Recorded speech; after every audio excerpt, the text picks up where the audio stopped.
23 cents. That is what one line in the wrong handwriting cost the widow Ketchel. And by the time I understood what those 23 cents had done, 17 families in Delph County had lost their land, and I had written the letters that took it from them. In my own hand, on lined paper, in blue ink, carried house to house in my own coat pocket, because people take bad news easier from a woman they know. I was 33 years old the winter I opened a 5-year-old ledger to settle an argument about a barrel of nails, and found a sum written there in a pencil my father had never in his life owned. But it didn't begin that way at all. It began with a store that smelled like coffee and kerosene, and a book I loved. Before we go on, tell me in the comments where you're listening from tonight.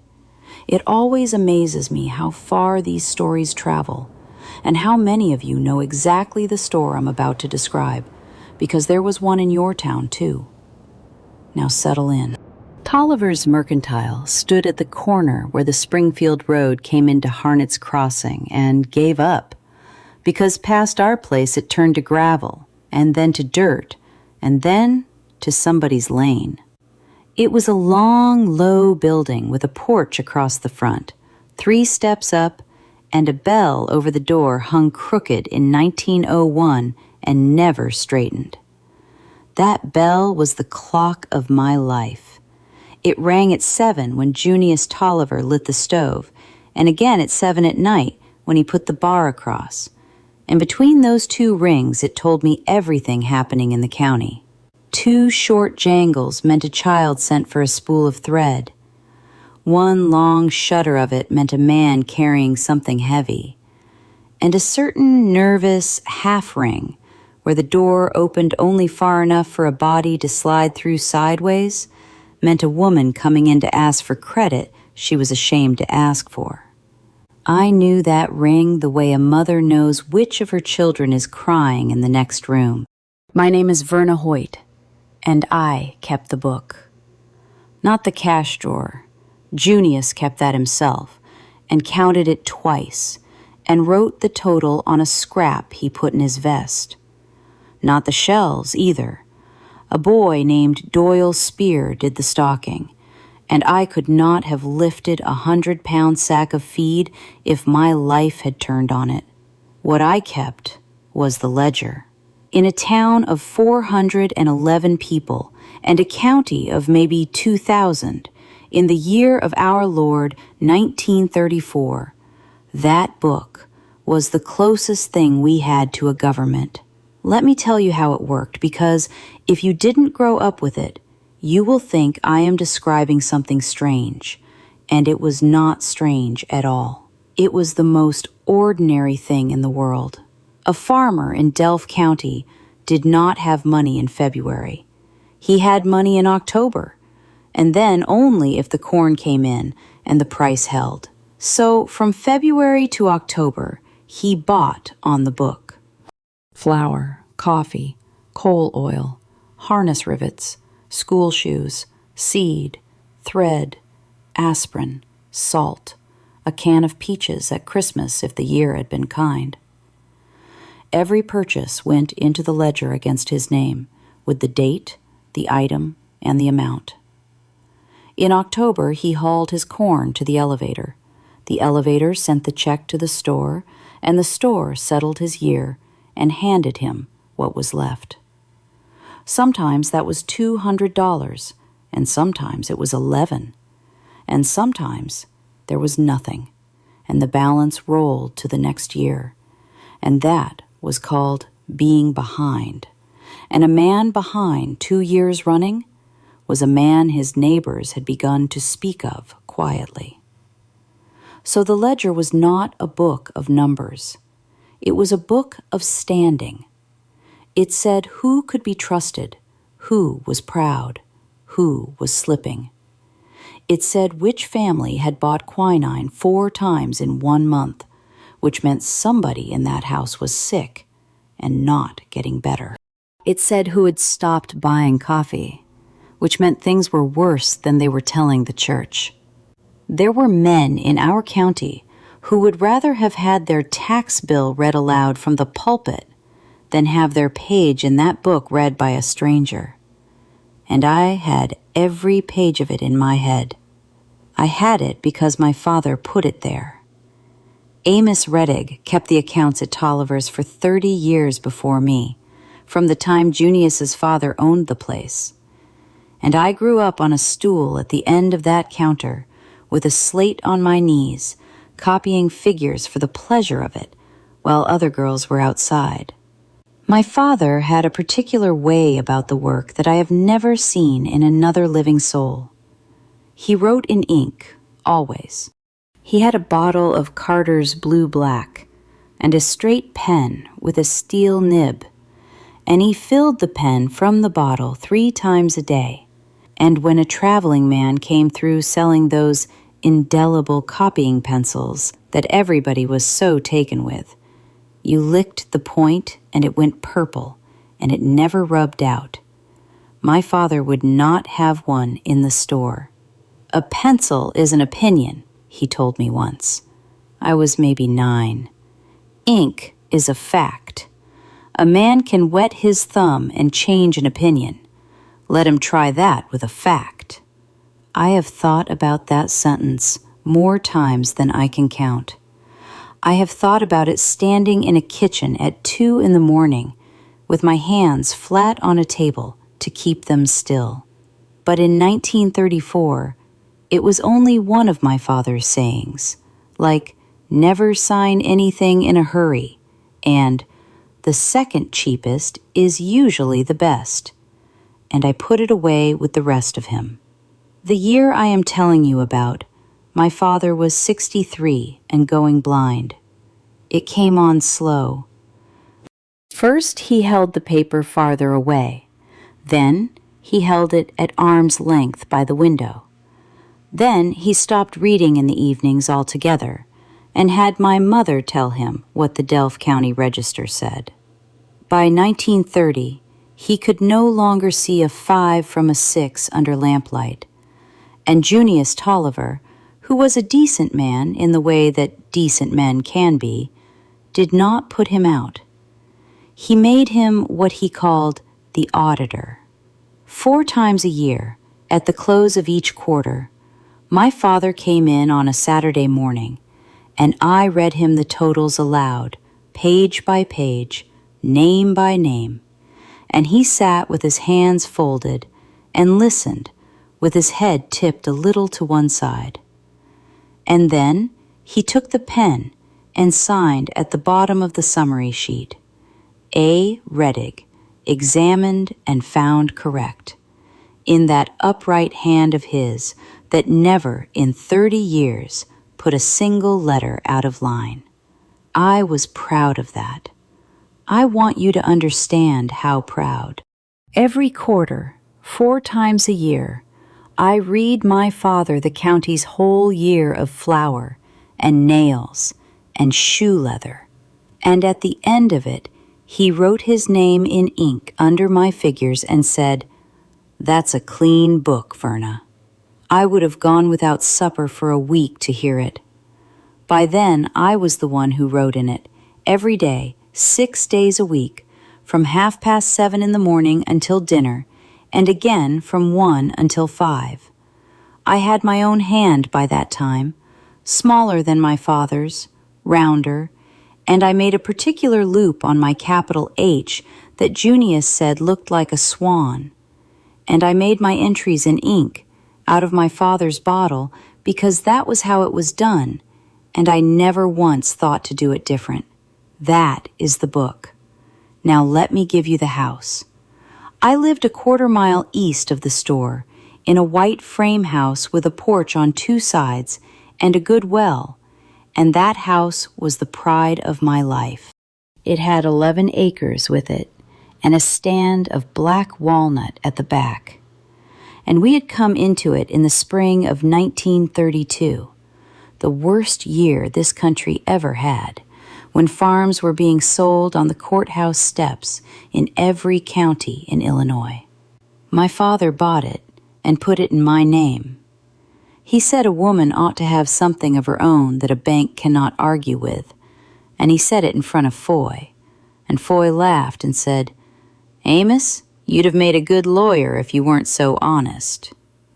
I remember that laugh. I remember it the way you remember a smell. Foy Hoyt was 38 that year, and he was a roadman for the Landreth Grain Company out of Springfield, which meant he was gone Monday to Thursday and home Thursday night through Sunday.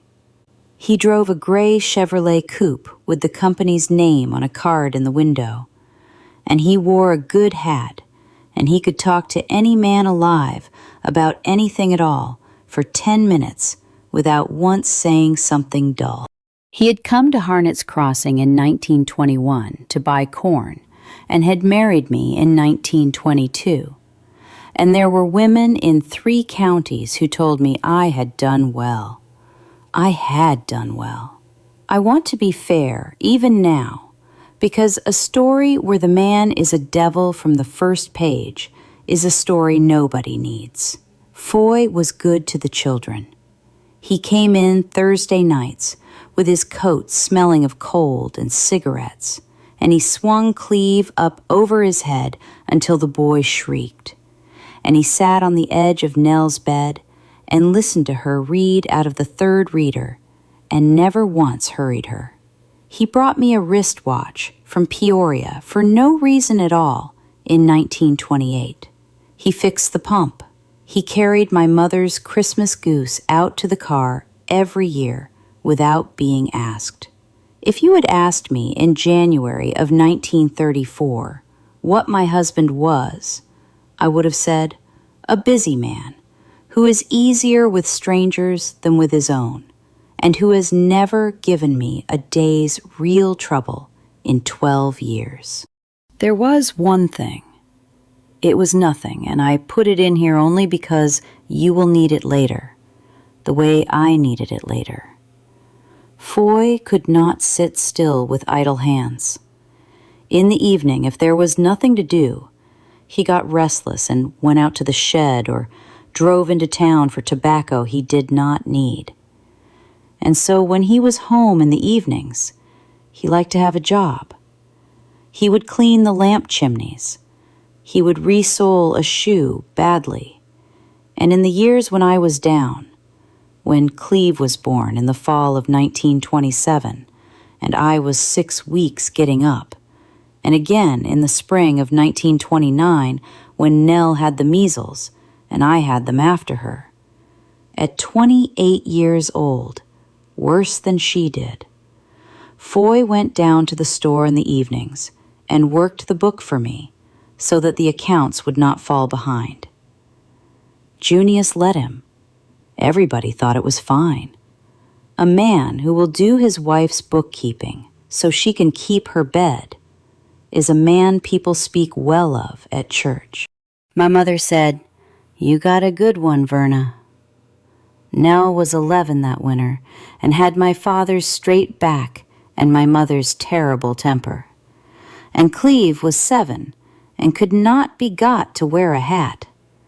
We had a flock of hens, a cow I did not like, and a radio that got Chicago on clear nights. We were not rich, but in that county in 1934, we were something rarer than rich. We were steady. And every Friday, I put on my coat and took the letters. That was the part of the work I did outside the store. And Junius had asked me to do it because, he said, people take it better from a woman. When an account got too far along, when a man was $200 into the book in July with nothing coming until October, the store sent a letter. It was a polite letter. It said that the account stood at such and such, that the store had carried it gladly, and that the family might wish to come in and talk about it before the fall. I wrote those letters at the counter in my own hand, one at a time, and I carried them out on Friday afternoons in my coat pocket and I did not put them in the mail. Because putting a thing in the mail in a town that size is the same as putting it in the newspaper. I sat in kitchens. I drank coffee I knew they could not spare. I said, "It's only so you'll know where you stand, and Mr. Tolliver isn't pressing anybody." I said, "You'll come out of it in the fall. Everybody's in the same boat." I held babies while their mothers read what I had written.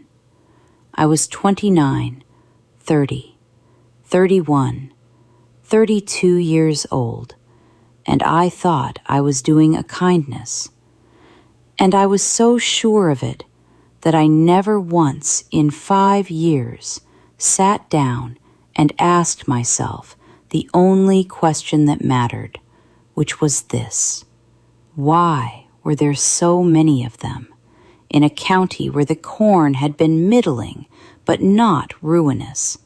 And why were they always the same 17 names?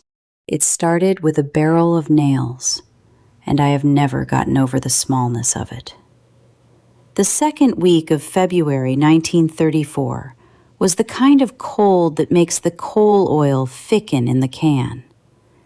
There was old snow on the ground that had gone gray and hard as a road, and the men who came into the store stood by the stove longer than they needed to, and talked about the corn hog program and whether a man was a fool to sign up for it.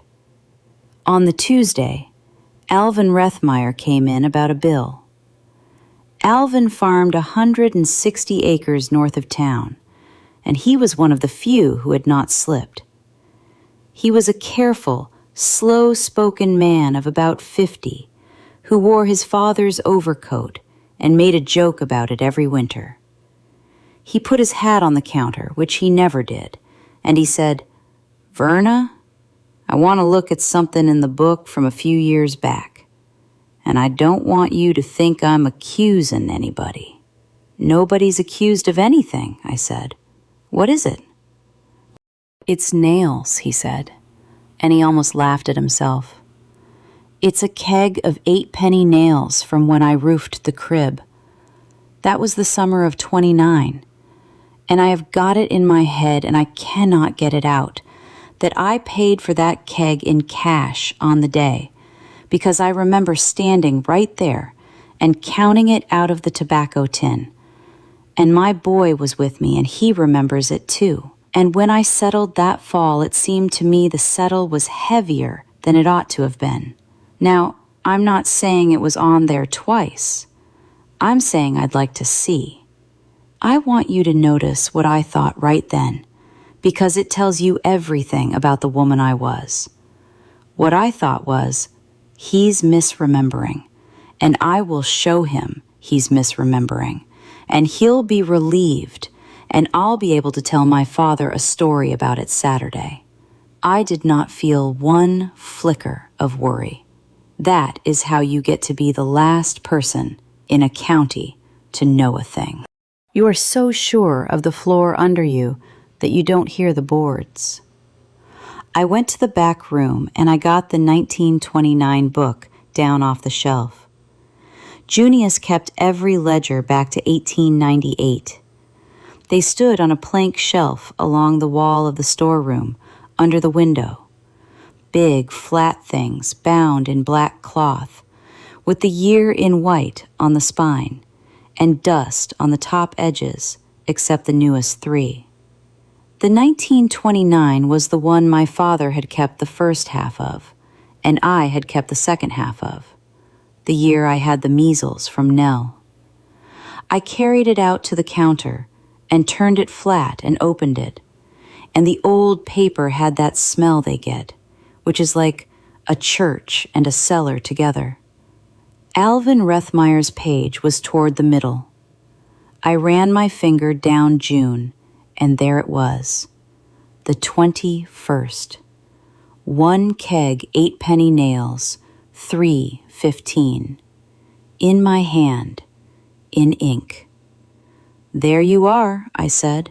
"It's on here once, and only once. And if you paid cash on the day, then either it never got taken off or you're thinking of a different keg. I said it kindly, but I said it the way a woman says a thing she is certain of. Alvin leaned over the book. He put a thumb on the line, and then he moved his thumb up 2 lines and said, "What's that one?" I looked. June the 14th, GDS 223. Now, GDS is short for goods, and it is a real notation, and it is not in itself a wicked thing. It was used when a customer bought several small items at once, and nobody wanted to write out 1 spool thread, 1 card buttons, 2 pounds sugar, 1 tin salve. My father used it maybe twice a year. I used it about that often. It was the lazy man's entry, and both of us thought it was slovenly. I looked at that line for a while. "That's not mine," I said. "Is it your dad's?" No, it was not. And I could not have told you in that moment how I knew, except that you know your father's hand the way you know his cough. But there was something else, and it took me a few seconds to see it, and when I saw it, the back of my neck went cold in a way that had nothing to do with the weather. The line was in pencil. Not a lead pencil. It had that look, that soft, spread, dark violet look, where the strokes went thick at the turns. Somebody had licked the point. It was an indelible pencil, a copying pencil, the kind that a traveling man carried, and a station agent carried, and a road salesman carried in his vest pocket, because it wrote on a damp receipt in the rain, and it did not smudge off, and it could not be rubbed out. My father would not allow one in that store. 30 years, not one. I heard my own voice say, "Alvin, I'm going to look into this, and I'll come out to you Friday." He was a decent man. He took his hat off the counter and he said, "I didn't come in here to make trouble for you." And I said, "You haven't." And I meant it. He was in the store maybe 10 minutes altogether. He has been dead since 1951, and I doubt he ever knew that he was the hinge the whole thing turned on. A keg of nails and a good memory. The bell shuddered behind him. The stove ticked. Junius Tolliver was in the back with the drummer from the coffee house, and I could hear the 2 of them laughing about something. And I stood there with my hand flat on that page. Here is what I did next, and it is the part I am least proud of. I closed the book. I put it back on the shelf. I went and waited on Dovey Ketchel's boy, who wanted 5 cents of lard and had 4 cents, and I gave him the lard and put a penny in the drawer out of my own pocketbook. I wrote up the day's tickets. I swept behind the coffee mill. I told myself, in so many words, there is an explanation, and it is a dull one, and you will find it tonight, and you will feel silly. That night I could not eat. Foy was on the road that week. He had left Monday for Decatur and Panna, and would be back Thursday. Nell had homework, and Cleve had a loose tooth he would not leave alone. And at 8 I put them up, and at 8:30 I stood in my own kitchen with my hands in the dishpan and the water gone cold around my wrists. And I saw that line again, the way you see a lamp after you shut your eyes. GDS 223, $2.23. In 1929, That was a day and a half of a hired man's wages. It was a pair of children's shoes and a little over. It was not nothing, but it was small enough that a man settling a $200 account in October would run his eye over it and not stop. That is what I could not get past. Not the amount. The size of the amount. A thief takes what is worth taking. $2.23 is not worth the risk of a rope. Unless it isn't a theft at all.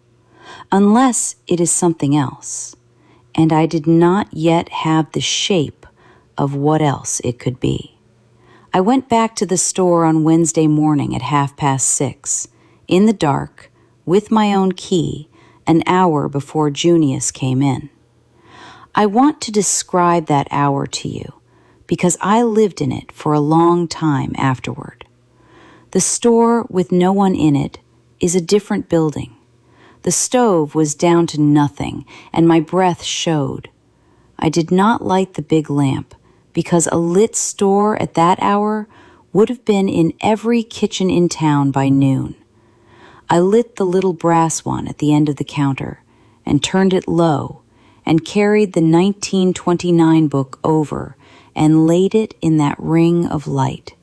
And I got out my father's magnifier, the round one with the horn handle that he used the last 2 years before he gave it up. I started at January, and I went through the whole year, page by page, name by name, holding the glass at the angle where the pencil showed up different from the ink. It took me until 10 minutes to 8, and I did not hear the bell when Junius came in, which had never happened in my life. He said, "You're early." And I said, "I'm checking a total from 29. Alvin thinks he's been charged twice for nails." And Junius Tolliver said, "Well, tell him if he wasn't the first man in this county to be charged twice for nails." And he laughed and went to light the stove. That was a true thing, he said. It was also, I understand now, a small door being politely held open for me, in case I wanted to walk through it and make the whole thing a joke. By 10 minutes to 8, I had found 8 of them. 8 lines in the year 1929, in the same violet pencil, in a hand that was not my father's and was not mine. Every one of them said GDS. Not one of them said what the goods were. The amounts ran from $1.90 to $4.40, and they were spread across the book. May, June, July, September, October, 1 in December. Never 2 on the same page. Never twice in 1 month against the same name. I wrote the 8 names on the back of a paper sack in pencil because there was no ink in me that morning. And I put the sack in my apron pocket, and I carried those 8 names for 4 days before I understood what they were.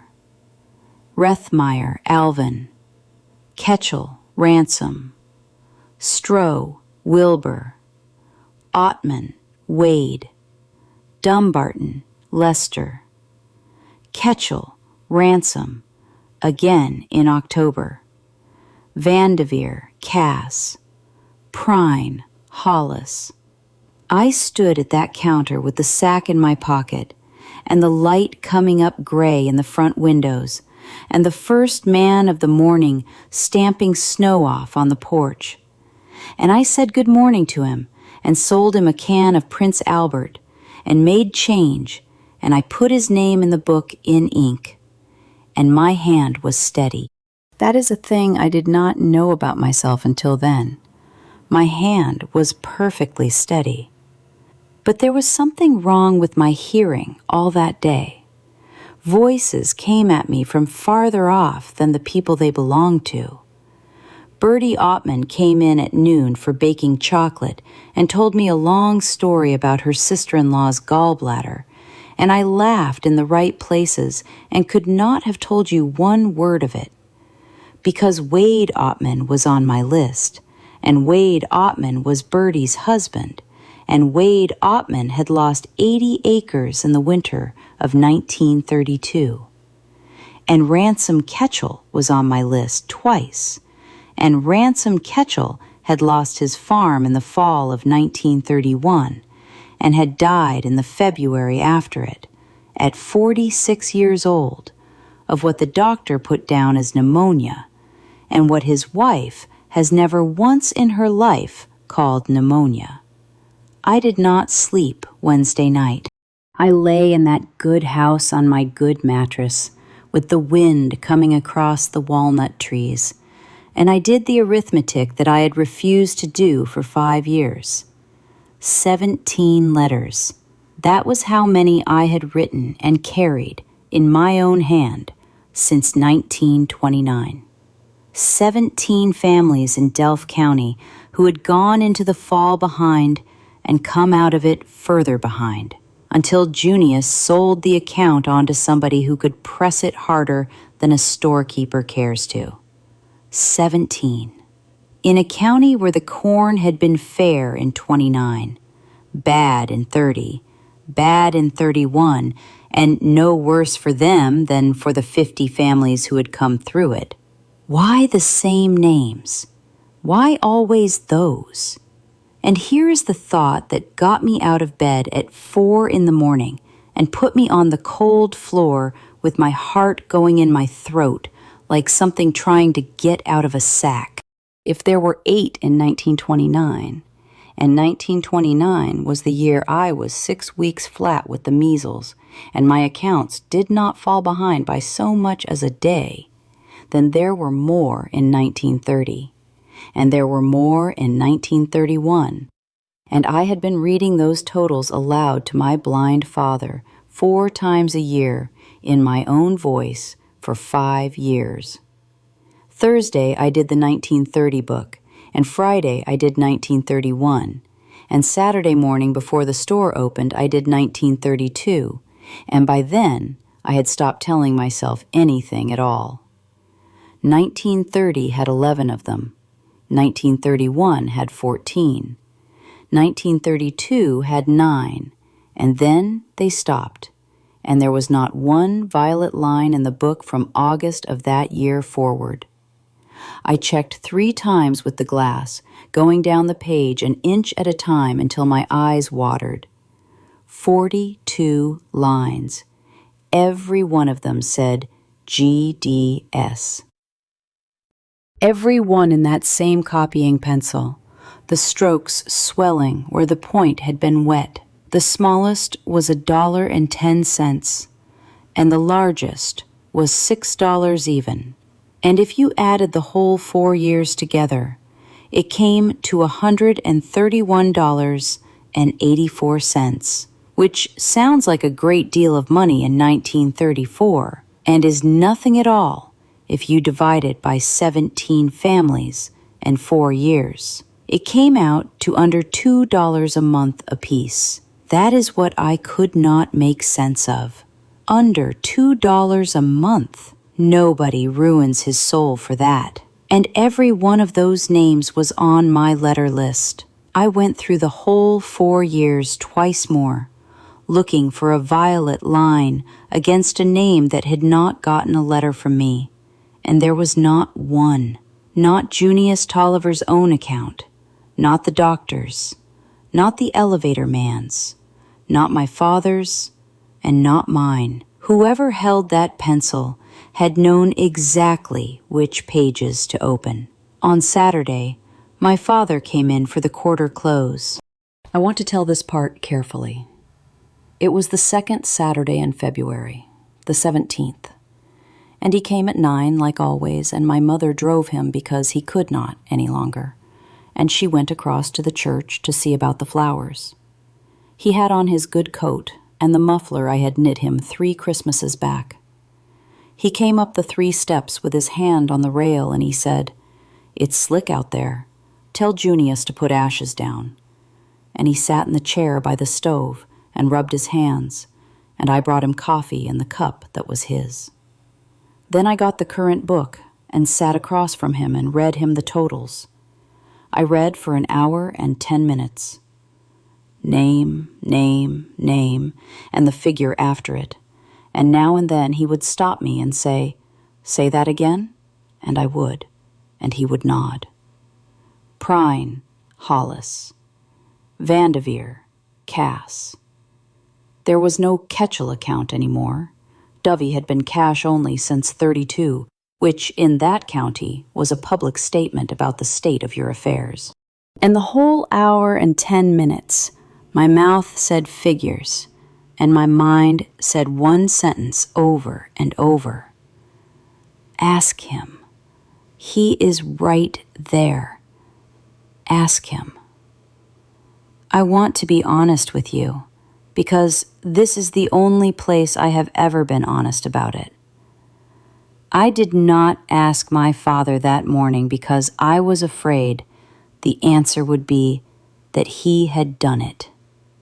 He was going blind in 1929, but he was not blind, and he had kept that book for 30 years, and he was the only person in Delph County besides me who could put a line into it and have nobody notice.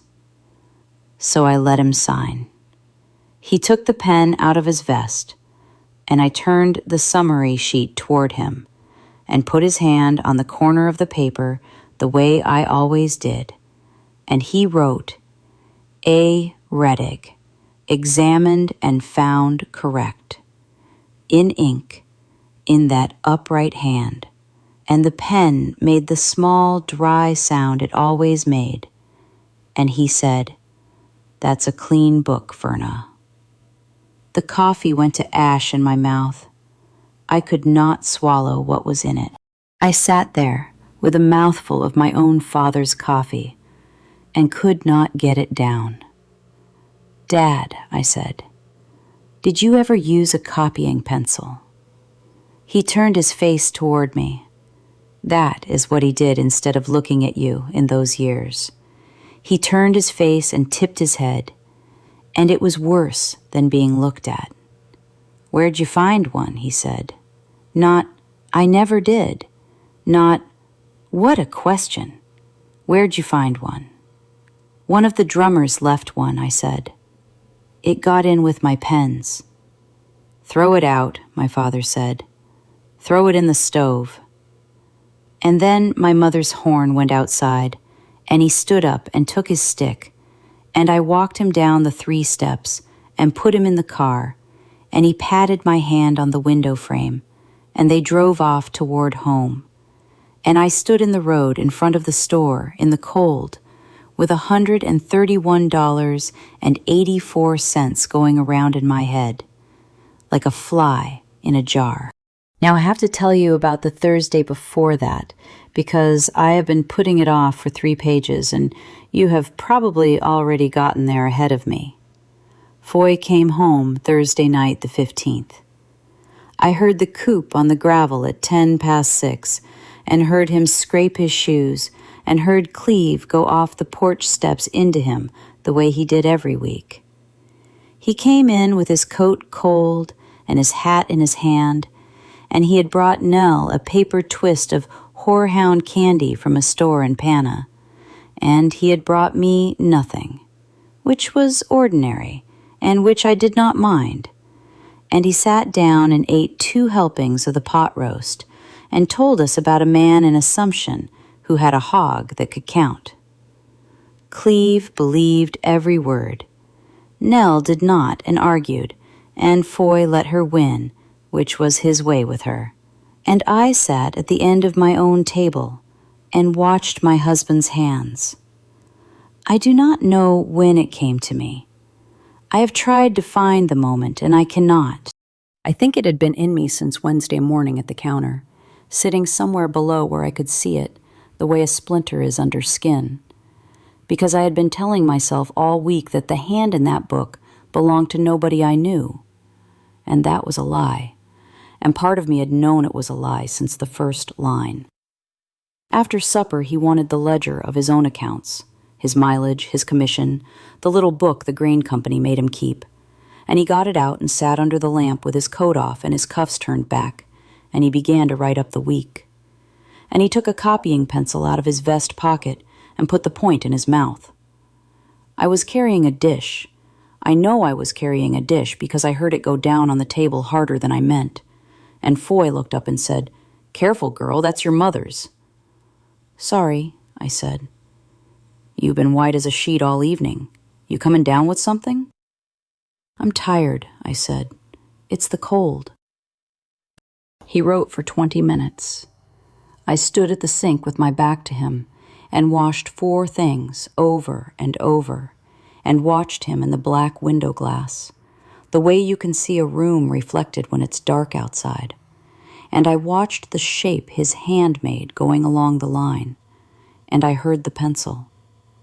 Then he went out to see to the furnace, and I crossed that room in 4 steps and turned his book around under the lamp. Here is what I saw. And here is how a woman comes to know a thing she would give her right arm not to know. He wrote a 2 with a loop at the bottom, a little curl like the end of a spring, which is a thing they teach in some business colleges and which almost nobody around here did. He wrote his 7 with a bar across it, which he had picked up from a Belgian buyer in Chicago in 1919, and which he was proud of and had shown me the first year we were married. And he made a 3 with a flat top, like a 7 that had changed its mind halfway. And in the middle of the page, in a line about a delivery of seed corn to a man in Mawakwa, he had written GDS 410. The 2 letters ran together at the bottom, the DE and the S, in one motion, so that it looked like a little boat. I have heard people say that when they got the worst news of their lives, everything went quiet, or everything went white. Neither happened to me. What happened to me was that I got very hot.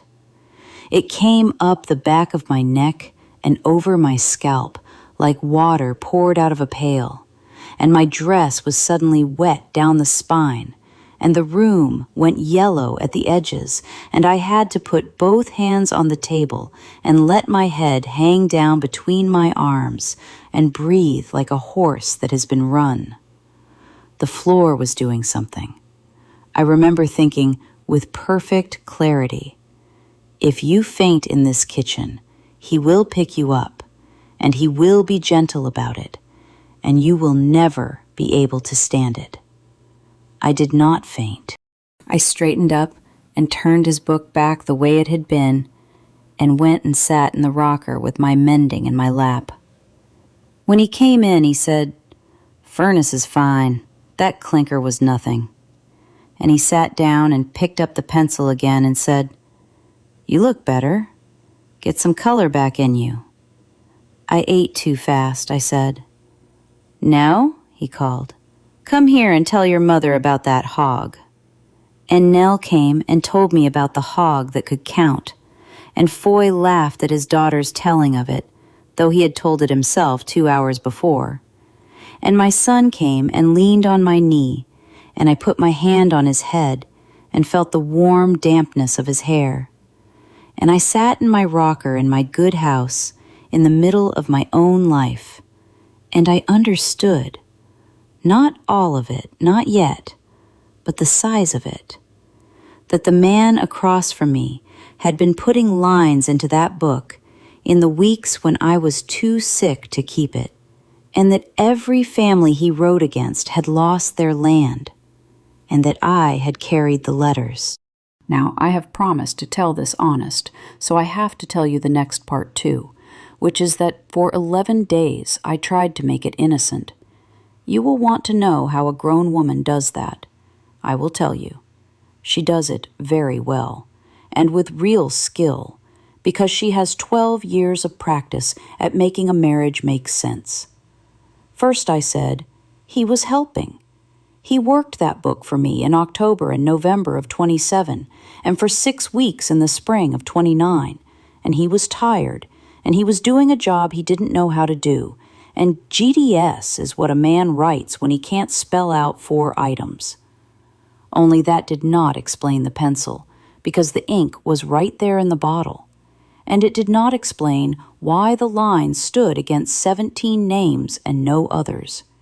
And it did not explain 1931, because in 1931 I was well the entire year and never missed a day, and there were 14 of them in the 1931 book. So then I said, somebody else in the county writes like that. Half the drummers in Illinois carry a copying pencil. Anybody could have come around that counter while I was in the storeroom. And then I said the thing that I am the most ashamed of. And I said it out loud, alone, in a cold house on the 26th of February, with the 1931 book open in front of me on my own kitchen table, where I had no business bringing it. I said, "It cannot be Foy, because if it is Foy, then I did it too. That is the truth of it. That is why it took me 11 days, and why some women take 11 years. It was not that I could not believe it of him. It was that I could not survive what it made me. On the 4th of March, I asked Junius Tolliver a question, and I have thought since that it was the first genuinely dangerous thing I ever did in my life, though it sounded like nothing at all. It was a Sunday quiet Monday, the kind of thaw day where the road turns to soup and nobody comes to town. Junius was at the desk in the back with the seed catalog, and I brought him the current summary and stood there while he ran his eye over it, and then I said, "Mr. Tolliver, when an account goes bad and you sell it on, who buys them?" He did not look up right away.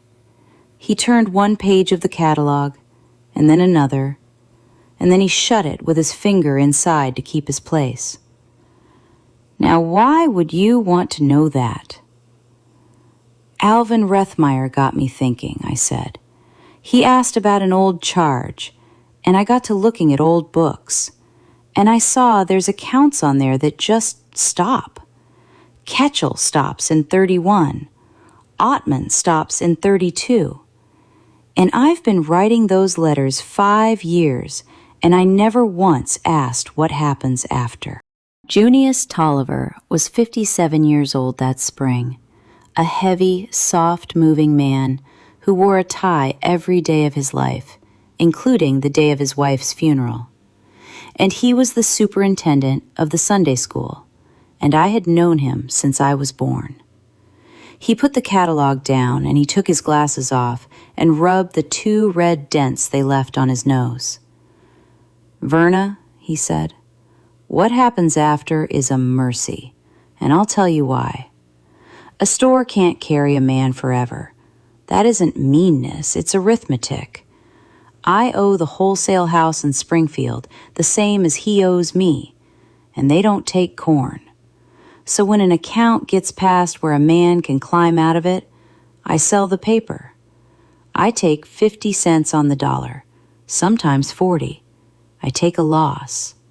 And then it's out of my hands and out of this town. And that man can walk in this store the next morning and buy a sack of flour, and I'll sell it to him, and neither of us has to look at the floor." "Who buys it?" "A fellow in Quillen buys most of it. Mr. Vance. Merritt Vance," he said. "Buys paper all over 4 counties. It's a business like any other." "And what does he do with it?" Junius put his glasses back on. "He collects what he can," he said. "And what he can't collect, he takes to law. That's what the paper's for." "He takes the farm." "Sometimes it comes to that." And then he said the sentence I have never forgotten, in a voice that was not unkind, which somehow made it worse. "Verna, You don't want to go looking into that end of it. This store carries this county 8 months of the year and gets thanked for it about twice. Don't go making yourself sick over the 2% that don't come out right. 17 families out of the 60-odd on that book is not 2%. It is better than a quarter. Junius Tolliver was a man who was good with numbers, and he had just said a wrong one to me on purpose. That is when I began to be careful. I did 3 things in March, and I did them slowly, and every one of them was a lie by silence to somebody I loved. The first was the copying. I could not take those books out of the store. I had done it once, that one night with the 31, and carried it back at 6 in the morning with my heart hammering, and I would not risk it again. So I kept a school tablet under the wrapping paper on the low shelf, and every morning I came in early on the pretext of the stove, and I copied. Just the line, the year, the name, the date, the amount, the word GDS, and beside it, as good a copy as I could make of the shape of the figures. 42 of them. It took me until the 28th of March. The second thing was the paper corners. Here's what I mean. Every purchase in that store made a ticket, a little duplicate slip out of a pad, 1 copy in the drawer for the day's ring-up, 1 copy to the customer. Farm women save those. They save them in a cigar box or a postum tin on the shelf over the stove for years. Because when the settle comes in October, you want to be able to say, "No, sir, that was $1.25. Here's the slip." I had known that all my life and never thought what it meant. What it meant was this. If there was a violet line in that book for $2.23 on the 14th of June, 1929, and the family had no ticket for it, then the goods never left the shelf. The third thing was Bertie. Bertie Ottman kept the rooming house by the depot, and she had been my friend since we were girls in the same Sunday school class, and she talked more than any woman in Delph County, which was exactly why I had to be so careful with her. I went there on a Tuesday afternoon with a jar of my chow chow as an excuse, and I sat in her kitchen with the smell of her laundry in the air, and I said, in the middle of a lot of other talk, "Bertie, when do you all put in the garden? It seems early." And half an hour later, when we had gotten around by way of her sister-in-law to the winter of 32, I said, "Can I ask you something that isn't my business? When Wade lost the 80, did it come at you all at once?" She got quiet in a way she never did. She got up and moved the kettle, which did not need moving. "It came in a letter from Quillen," she said, "in November. It said the store account had been assigned, and there was interest run on it since 29, and the whole of it was $261, and would we care to settle?" And Wade said, "Bertie, we owe Junius Tolliver $140 at the outside. I know it to the penny." And he went in, and Junius showed him the book. He saw the book. He saw it. He come home, and he sat in that chair right there, and he says, "It's in there, Bertie. It's all in there in black and white." He says, "I must be losing my mind, because I don't remember half of what I bought." I had brought her a jar of chow chow. I sat in her kitchen and could not feel my own hands. "Bertie," I said, "did he keep his tickets?" "Wade Ottman has kept every ticket, every tax receipt, and every hair he's ever had cut," she said. It's in the smokehouse, in a Caro bucket."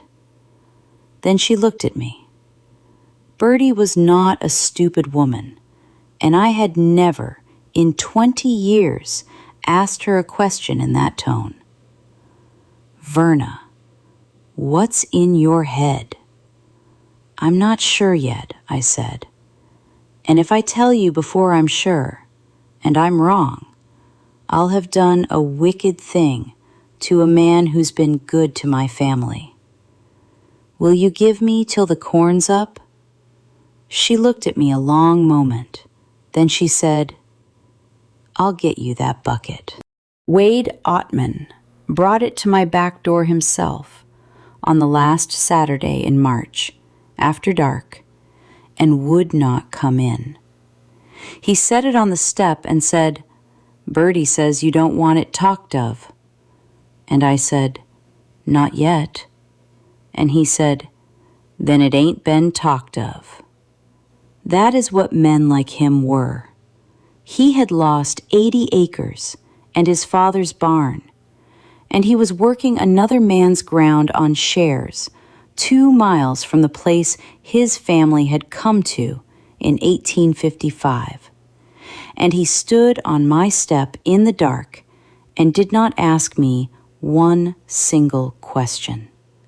That bucket had 11 years of tickets in it. I sat up with it until 3 in the morning at my kitchen table, with the lamp turned up, sorting by year, and Foy asleep upstairs. And when I got to the summer of 1929, my hands were not steady anymore. There were 41 tickets for the Ottman account between the 1st of April and the end of October 1929. I had 4 violet lines against Wade's name in that book.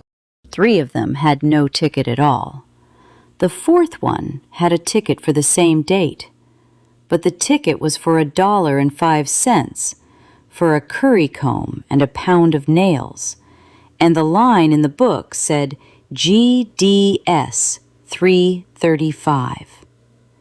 There it was. That is the whole crime, and it fits on the back of an envelope. He did not steal money out of the drawer. Nothing was ever missing from that store, not a penny, not one time in 5 years, and that is why nobody ever caught it. What he stole was arithmetic. He put debt into men's lives, one small helping at a time, the way you'd put arsenic in a well. And then he waited for October, and October did the killing. And when the account had grown past what corn could cover, Junius sold the paper to Merritt Vance in Quillen for 50 cents on the dollar. And Merritt Vance took it to law, and the land was sold at the courthouse door. But it still did not answer the question that had been eating me since February. Why? $131 split between 2 men over 4 years is not a reason. Men do not do that for pin money. I found out why on the 11th of April in Quillen from a stranger, and it took 9 minutes. I went in on the mail truck with Wade, who had business at the feed office, and asked no questions. I told Junius I was going for my mother's eyeglasses, and in Quillen, I did not go to Merritt Vance's office because I was not fool enough for that. I went to the courthouse, to the recorder's room on the 1st floor, where a young man with sleeve garters let me look at the transfer books for nothing because they were public and nobody ever asked to see them but lawyers and abstract men. I looked up 17 names. Ketchel, ransom. 1932, sheriff's deed, sold to M. Vance, 1,100. Ottman, Wade. 1932, sold to M. Vance, 680. Stroh, Wilbur, 1931, M. Vance. Dumbarton, Leicester, 1933, M. Vance. Vanderveer, Cass, 1932, M. Vance. And then, 4 months later, sold again by M. Vance to the Rundell Land Company of Springfield for $2,200. I asked the young man for a plat book, and he brought me one, and I sat at the long oak table under the window and found each of those farms and put my finger on them, one after another, the way you would follow a road. That is what they were, a road. They lay in a line, not a neat line. The plat is not a drawing, it is a country. But if you looked at where they sat, 17 pieces of ground running from the Sangamon Bottoms northeast past Harnet's Crossing toward the Quillen Pike, they made a band about a half-mile wide and 11 miles long. I said, out loud in the recorder's room, "What's supposed to go through here?" And the young man with the sleeve garters, who was maybe 22 and glad of somebody to talk to, said, "That's the new hard road, ma'am. Route's not published yet, but everybody knows. It's been in the county board minutes since '29. They had the survey done then, and then the money went away, and now with the federal aid, it's coming back. They say they'll let the contracts this summer and publish the taking line the 20th of August. He said it the way you'd tell a woman the time. I sat there with the plat book open under my hands, and the courthouse radiator knocking, and a fly going along the inside of the window. And I understood that my husband had not stolen $131.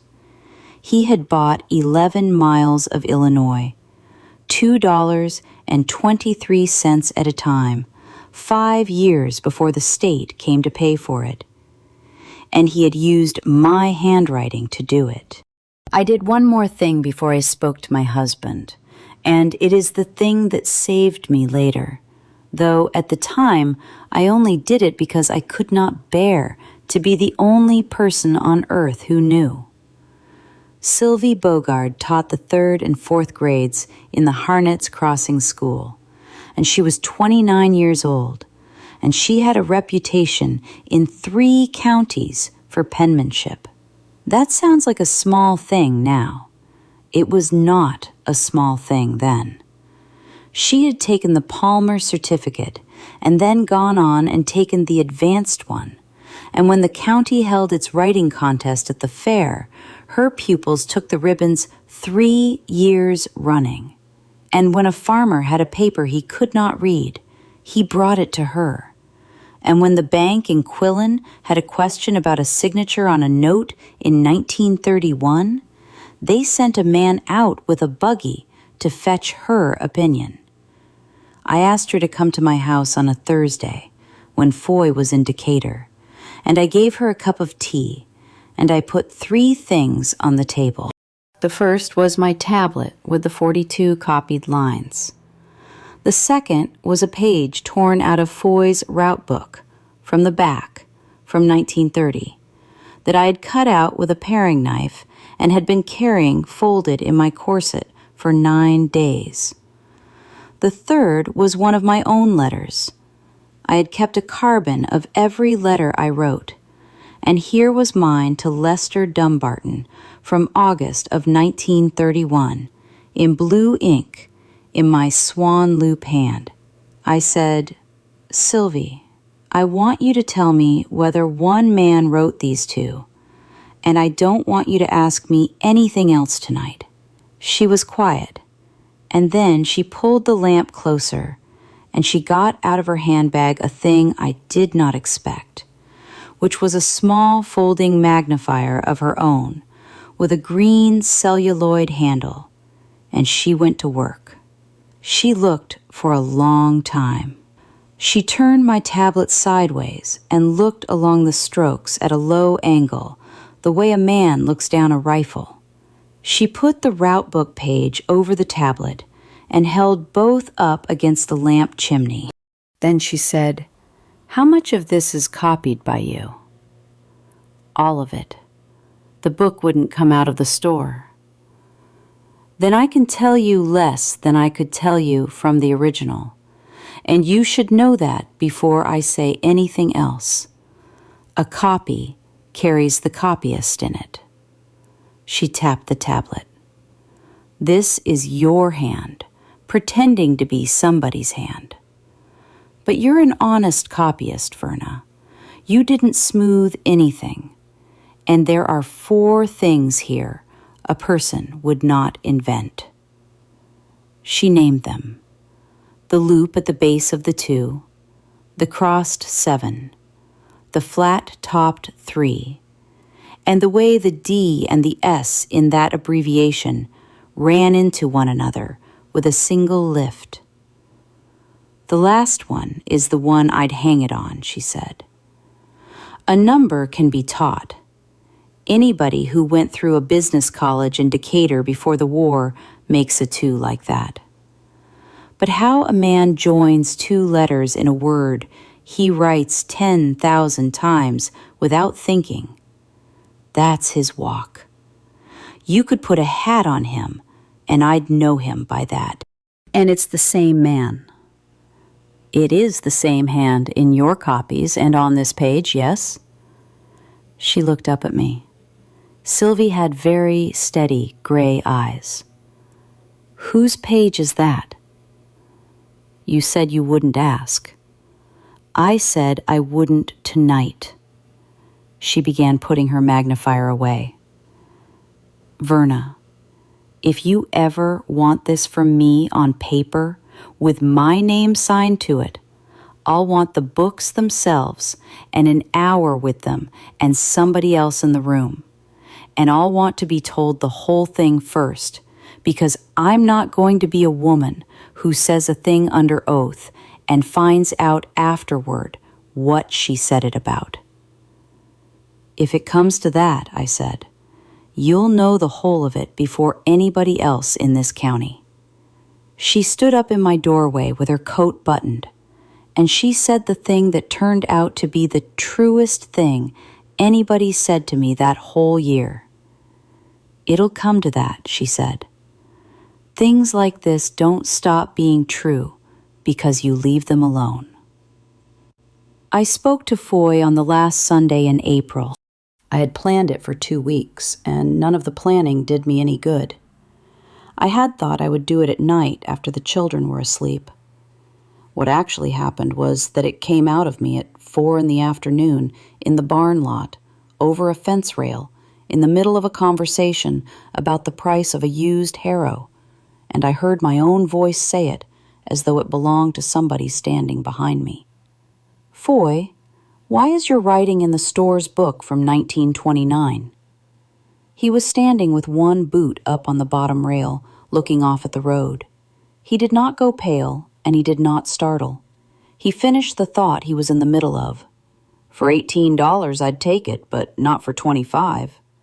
And then he turned around and looked at me with an expression I had never seen on him in 12 years, which was interest.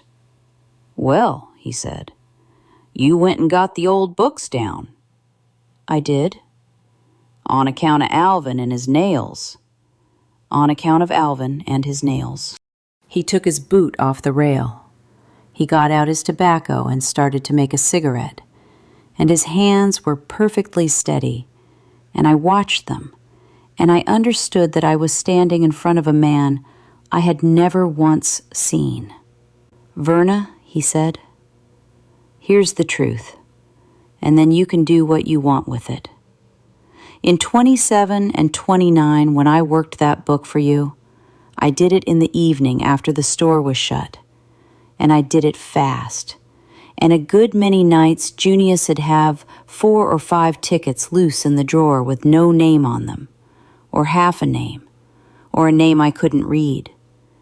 And rather than leave the drawer short, I'd put it against whoever'd been in that day. That's what GDS is. That's an honest man's guess at a sloppy man's paperwork. I stood there. Because do you know, that is a good answer. That is a very good answer. It fits everything a person who has not spent 6 weeks in a courthouse would think to ask. If I had gone to him in February, when I had 8 lines and a bad feeling, I would have believed it. I would have been relieved to the bottom of my soul, and I would have cried, and he would have put his arm around me, and we would have gone in to supper, and Dovey Ketchel would have lost her furniture in August anyway. There's 42 of them, I said, across 4 years, 14 in 1931, and in 1931 I never missed a day of work, and you never touched that book. The cigarette stopped, half rolled.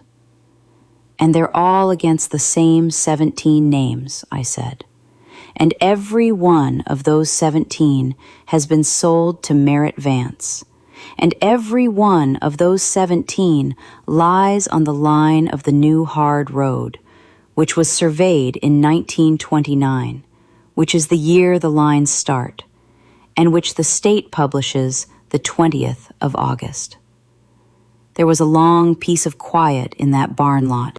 Somewhere behind me, Cleve was hammering something, the way a boy hammers. 4 hits and a rest, 4 hits and a rest. My husband licked the paper and finished the cigarette and put it in his mouth and lit it, and shook the match out, and dropped the match and stepped on it. "You've been busy," he said. "Foy." "No, I'm not being smart with you. I mean it. You went and read the transfer books." He shook his head slowly, and he was almost, God help me, admiring. "Amos always said you had the better head. He said it to me before we were married. I thought he was talking a father's talk. Tell me it isn't what it looks like. And here is the moment, and I want it set down exactly, because for the rest of my life, it is the thing I go back to. He did not lie to me. I have thought about why, and I believe it is because he had gotten so used to me being the one person he did not have to be a salesman in front of, that he could not turn it back on when he needed it. He took the cigarette out of his mouth and looked at the end of it, and he said, "It isn't as bad as it looks, and it's worse than you can stand. And I'd rather you didn't make me lay it all out in a lot for you." "Whose is the road money?" "There isn't any road money yet." "Whose will it be?" "Vance takes the most of it," he said. "I get a piece. I don't own a foot of it in my name, and you can look till judgment and not find one." He said that carefully, and I filed it away, and it was the single most useful sentence anybody gave me that year, though I did not know it then. Verna, listen to me now. Nobody was robbed of $1 out of that store. Not $1. You can count that till you're gray-headed, and it'll balance every year. Ransom Ketchel is dead. Ransom Ketchel had a bad lung since France, and he had it before he ever had a debt, Foy said. And for the first time, his voice came up. "You want to lay a man's lungs on me?" His widow washes other people's clothes in the house she was married in, and it isn't hers, and her boy hasn't had a new coat in 3 years, and she is on the sale bill for the 8th of August. That's Vance. "You did the book," I said, and I did not know my own voice. "You sat under my lamp and licked that pencil and put it in the book. And then I wrote the letters, Foy. I wrote them. I sat in Dovey Ketchel's kitchen and held her baby and told her she'd come out of it in the fall." And my husband said, quietly, the sentence that ended 12 years of marriage in about a second and a half. "You counted. I only added." I went in the house. I do not remember going in. I remember standing at the sink and finding that I had washed a bowl that was already clean, and that outside the window it had begun to rain a little, and that my ears were ringing so that the sound of the rain came to me from far off, like through a wall. He came in at dark. He ate his supper. He was pleasant to the children, and he mended the handle of the water bucket at the table with a bit of wire. And at 9 o'clock he came and stood behind my chair and put his hand on the back of my neck, which he had done 1,000 times, and said, "I'll fix it." I did not move. "I mean it," he said. "The Ketchel woman. Her account's the last one out. It's the only piece Vance hasn't got clean title on. I'll buy the sale bill off. Nobody has to know a thing, and she keeps her furniture and her house, and in 3 years, when the road's done and there's a filling station on that corner, nobody in this county will remember any of it." 2 weeks. I want to be honest with you. For 2 weeks, I let him. That is the part I have never been able to explain to anybody, and I have quit trying. I did not agree. I never said a word to him that could be called agreeing. But I did not go to Quillen, and I did not write to the state's attorney, and I did not tell Sylvie Bogard the whole of it. And I cooked his supper and washed his shirts and lay beside him at night on my own side of the bed, with my eyes open, while he made trips to town and came back and said things like, "It's moving," and "Vance is a hog, but he's a reasonable hog," and once, "You'll see. Give it till the middle of the month."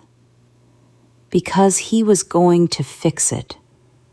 Because if he fixed it, then Dovey Ketchel would keep her house, and my children would keep their father, and my father would keep his name, and I would not have to be the woman who did the next part. I have talked to enough women by now to know that everybody gets that 2 weeks. Every single one of us gets offered it. It is the sweetest thing in the world, and it is not a gift. It is a delay, and it is bought with somebody else's life. On the 15th of May, the sale bill for the Dovey Ketchel property was printed in the Delph County Register. I read it, standing up at the counter in the store, with the paper flat in front of me, at 10 minutes past 8 in the morning, with the smell of the coffee mill in the air. Household goods, 1 cow, hay by the ton, and the improved 11 acres and dwelling, to be sold at public auction on the premises and on the store steps at 10 o'clock, the 8th of August, 1934, by order of the Circuit Court of Delph County, on the petition of M. Vance, assignee. The bell over the door went 2 short jangles. It was a child come for thread. I waited on that child. I sold her a spool of number 50 white and took her nickel and gave her a penny back. And I said something about her mother's rheumatism. And then I went into the back room where the ledgers stood on their shelf, and I closed the door, and I stood in the dark with my forehead against the cold plaster wall, and I did not cry. I want that on the record. I had done all my crying in April, quietly, at night, in a dry way that did not even wet the pillow. What happened in that storeroom was different. What happened was that something in my chest went cold and level, the way water finds level in a jar, and stayed that way for 11 weeks. I have heard people say a person snaps.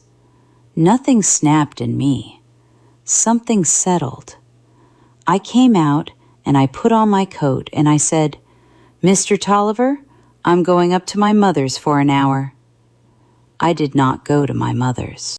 I went across the road and up the steps of the register office and paid 11 cents for 4 back numbers. And then I came back into the store at 9:30 and hung my coat on the nail. And I waited until the noon lull. And then I laid the sale bill on the desk in front of Junius Tolliver and said, "I want to ask you about the 8th of August." He looked at it for a while without touching it. "That's out of my hands," he said. "That was out of my hands in November of 31. Whose hands was it in June of 1929? He raised his head. "There's a line in the 1929 book against Ransom Ketchel, dated the 11th of June, for $2.23, I said. And another the 2nd of October for $4.80. And Dovey Ketchel has kept every ticket that ever came out of this store because her mother taught her to, and there is no ticket for either one. And she was not in this county in June of 1929 because she was in Peoria with her sister, who was confined. I had learned that last part 4 days before, in Dovey Ketchel's kitchen, over a cup of tea I could not drink. Junius Tolliver was quiet for a length of time that told me everything. A man who is innocent does not need time. He needs air and volume and about 9 seconds. Then he said, "Sit down, Verna." "I'll stand." "Sit down. You're going to want to be sitting." I sat. "I'm going to tell you a thing," he said, "and then I'm going to tell you what I'd like you to do about it, and you'll do as you please. I've known since the spring of 30. The room did not spin. It got very sharp. I could see the individual bristles on the whisk broom hanging on the nail behind his head. "How?" "The same way you did. Somebody came in about a charge. It was Wilbur Stroh, and it was about a length of stovepipe. And I got down the book and I saw the entry, and I saw it was not your hand, and it was not your father's. And I stood there like a pole-axed steer." He turned his glasses over in his fingers. "And then I sat in that chair, and I thought about it for 2 days. And I did the thing that every man in my position does, which was, I asked myself what it would cost me to open it up." "What did it cost you to keep it shut?" "Nothing," he said. "That's exactly the point. And I'd be obliged if you'd let me finish before you decide what I am. Nothing came out of this store. Not a can of beans. My inventory balanced to the penny in every one of those years, and my bank balance balanced. And the wholesale house was paid. Whatever was going on wasn't costing me 1 cent. And I had a wife then, dying by inches with her kidneys. And a boy in Chicago I was sending $60 a month to. And I was $5,000 into the wholesale house myself. And the only asset I had that a bank would look at was 30 years of being the man in this county that nobody had ever had to check up on." "So you sold the paper to Vance and took the 50 cents on the dollar." "I sold the paper to Vance because that's what a store does. That part is true. And it was true before any of this, and it'll be true when I'm dead." He put the glasses down. "But I'll tell you what I did that I can't say that about.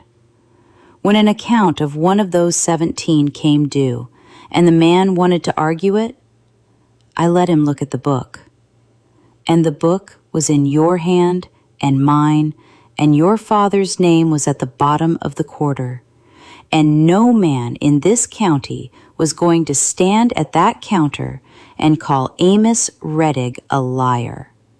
That's what I sold, Verna, not the paper. Your father's name and your handwriting. And I let it go for a quiet life. I sat there in the chair by the desk with the sale bill in my lap. "Say the rest," I said. There isn't any rest. There is. You said the spring of 30. You've known 4 years, and you never once put a stop to it. And it stopped anyway in the summer of 1932. Why? And Junius Tolliver said, because in the summer of 32, they had all 17. He was right. I had the dates in my tablet, and I had been carrying them around like a woman carrying a stone in her shoe, and I had never once turned them over and looked at them from the other end. The pencil lines stopped in August of 1932 because there was no 18th farm anybody needed. The work was done.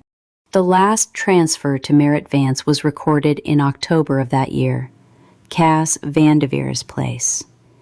And after that, a man with a copying pencil had no more use for the credit book of a store in Harnet's Crossing than for last year's almanac.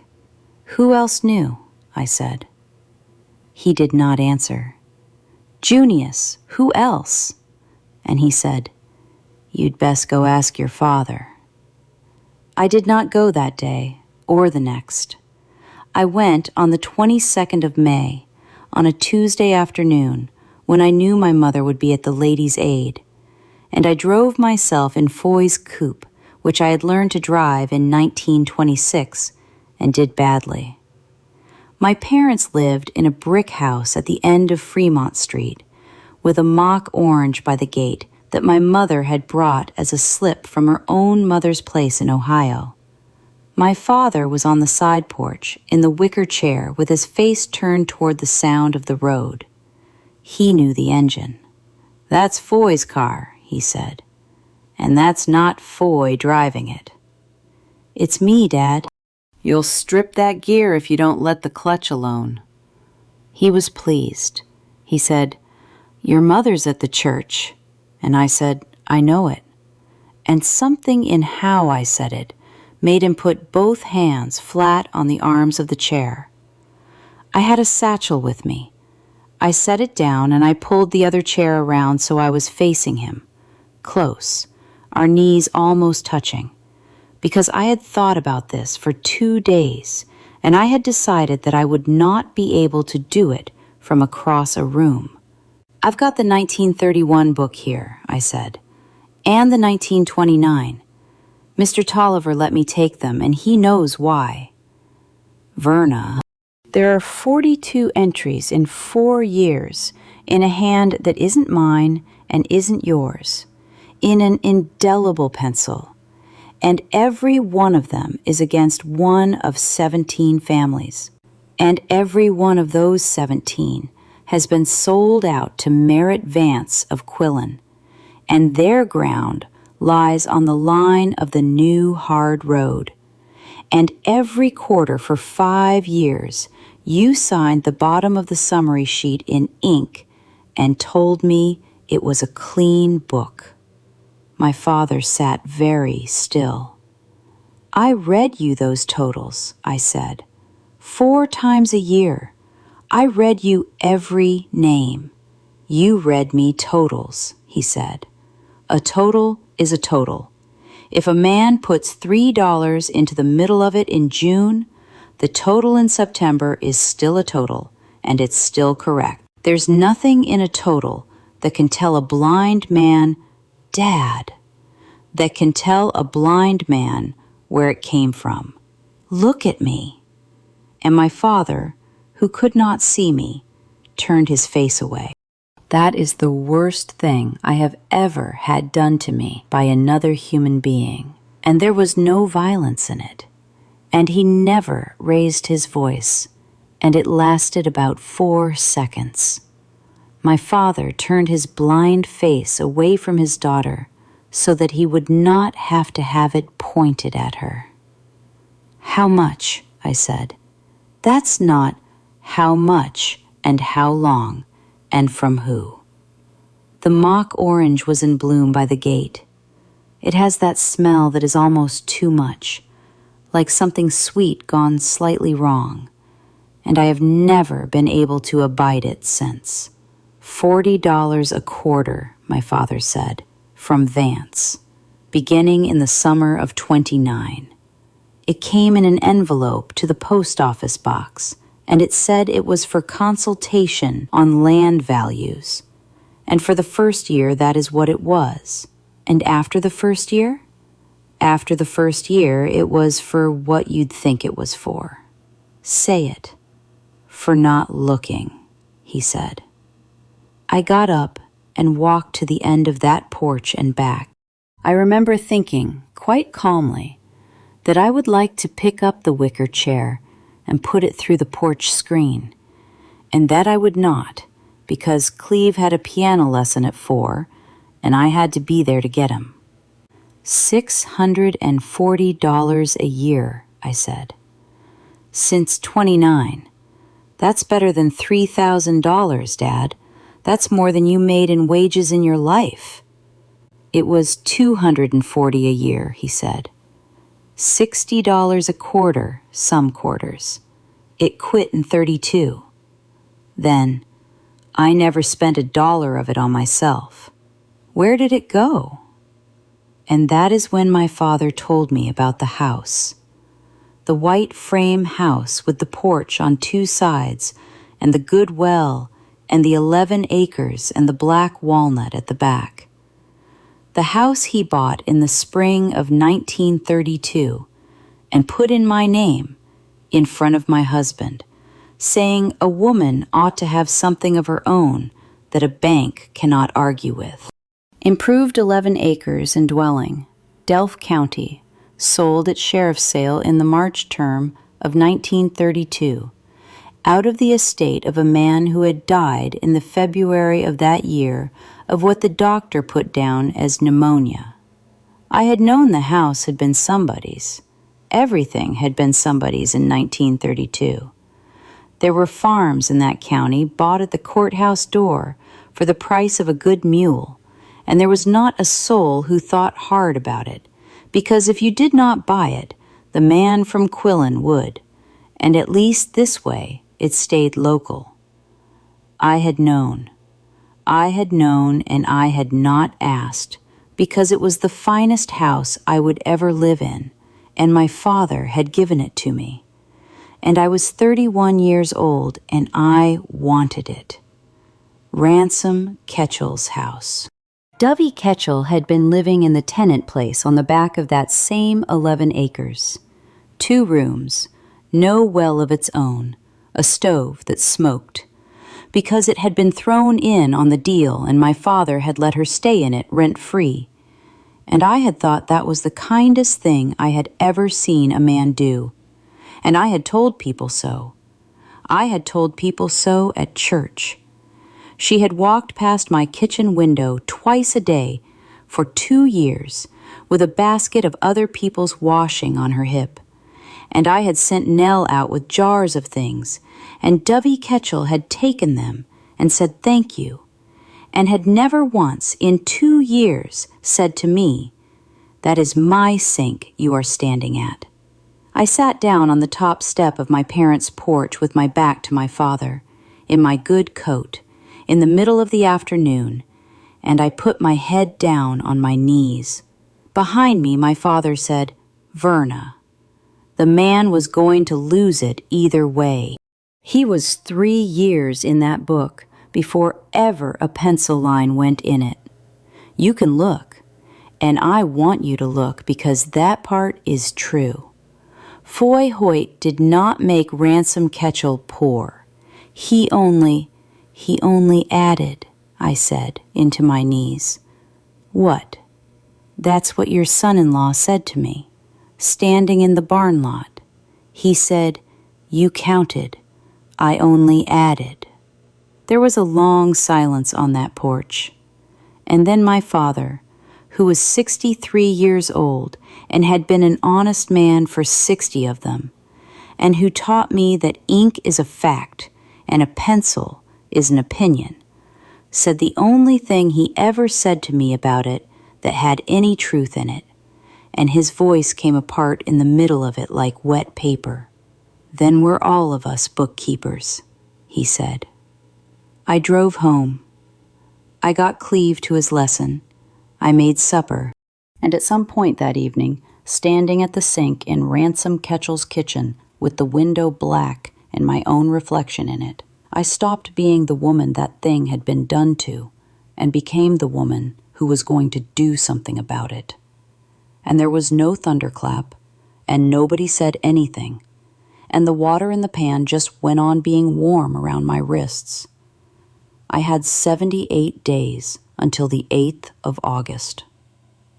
I made a list that night on the back of a seed catalog, and I still have it. 16 names. Alvin Rethmeyer's line had a ticket after all, and I took him off, and that mattered later more than I can tell you, because a woman who claims 16 when she could have claimed 17 gets believed about the 16. 78 days, and I will tell you how I spent them, because people always want to know the reckoning, and they skip the part where a woman gets in a car with a coffee can of receipts. The first thing I did was the hardest, and it took 4 weeks. I went to 16 houses. I did not write letters. I had written enough letters. I went in person, on Sundays after church, and on Wednesday afternoons when the store closed at noon. And twice I walked because Foy had the car. 4 miles out and 4 miles back with my shoes in my hand, the last half mile. And in every one of those kitchens, I said the same thing, and it never got easier, not once, not by the 16th time. I said, in 1929 and 1930 and 1931 and part of 1932, somebody put charges into the store's book against your name for goods you never bought. I have copied the lines, and I have the dates and the amounts. I am asking you to find your tickets. And when you find them, I am asking you to bring them to me and to say nothing to anybody until the 8th of August.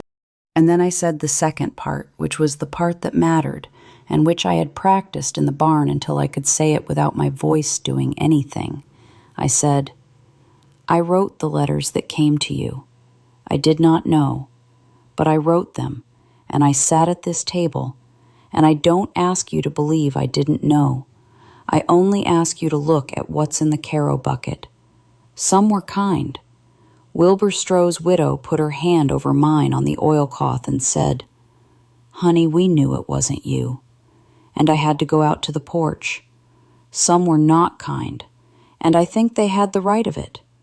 Cass Vandeveer, who is farming in Missouri now, stood in his own doorway and would not let me pass the sill, and he said, You come out here 5 years ago and drank my coffee and told me I'd come out of it in the fall, and I'll have my boy tell you what we ate that winter. I stood there and let him say the whole of it. It took about 6 minutes. Then he went in the house and came back with a Prince Albert tin with 61 tickets in it and put it in my hands and said, Don't lose them, and shut the door. By the end of June, I had tickets from 14 of the 16. Lester Dumbarton's had burned with his house in 1933, and the Ketchel tickets were in Dovey's kitchen in a butter crock. And that is a conversation I will come to, because it did not go the way I had planned it, and it very nearly ended the whole business. The second thing I did was Sylvie Bogard. I told her the whole of it at her boarding room table on a hot night in June, and it took 2 hours. And when I finished, she walked around that little room twice and said one word I will not repeat, she being a school teacher with her position to think of. Then she said, I need the books, all 4, not copies, and I want your father in the room. My father can't see them. I don't want him to see them. I want him to hear me say it. Junius Tolliver gave me the books. I want that written down plainly because he has been dead since 1949, and his grandson runs a lumber yard in Quillen, and there is nothing to be gained now by making him worse than he was. He was a coward for 4 years, and then he was not. And if you want to know what turned him, I can only tell you what he said, which was, "My wife's been dead 2 years, and I find I don't care as much as I did about a quiet life." On the 9th of July, in the back room of that store, with the shades down and the door locked, and my father sitting in the chair by the desk with his hat on his knees, Sylvie Bogard spent 3 hours and 10 minutes with those 4 ledgers, and then she wrote out 4 pages in her palmer hand and signed her name to them, and Junius Tolliver signed as witness, and I signed, and then Sylvie turned to my father and said, "Mr. Rettig, do you want me to read it to you?" And my father said, "Yes, ma'am." She read it. All 4 pages. The 42 entries by date, name, and amount. The 4 identifying characteristics of the hand. The comparison exemplars. 3 pages out of the root book of the Landreth Grain Company, signed by F. Hoyt, which Foy kept in a drawer in the front room, and which I had taken on the 28th of June while he was in Pana, and which I have never once regretted taking. Her conclusion, which she wrote in that careful way of hers, that the questioned entries were written by the same hand that wrote the exemplars, and that she would so testify. When she finished, my father said, "Read me the bottom of the summary sheets." Sylvie looked at me. I said, "Do it." She read it out 16 times, one for each quarter close from June of 1929 to the summer of 1932. A. Rettig, examined and found correct. A. Rettig, examined and found correct. My father sat with his hat on his knees and his face toward the wall and let a school teacher read his own name back to him 16 times. Then he said, "Miss Bogard, will you write down what I tell you, and I'll put my name under it." That statement is 4 sentences long. It says that he signed those summaries in each quarter named, that from the summer of 1929 he received $60, later $40, quarterly by mail from M. Vance of Quillen, that he did not examine the entries, and that he understood at the time that he was being paid not to. He signed it in ink. His hand did not shake. That was the last document Amos Rettig ever signed in his life, and it went to the state's attorney of Delph County in an envelope on the 11th of July, and he knew when he signed it exactly what it would do to him, and he signed it anyway. And I have spent 40 years trying to decide what that is worth. I have not settled it. Some days it is worth a great deal.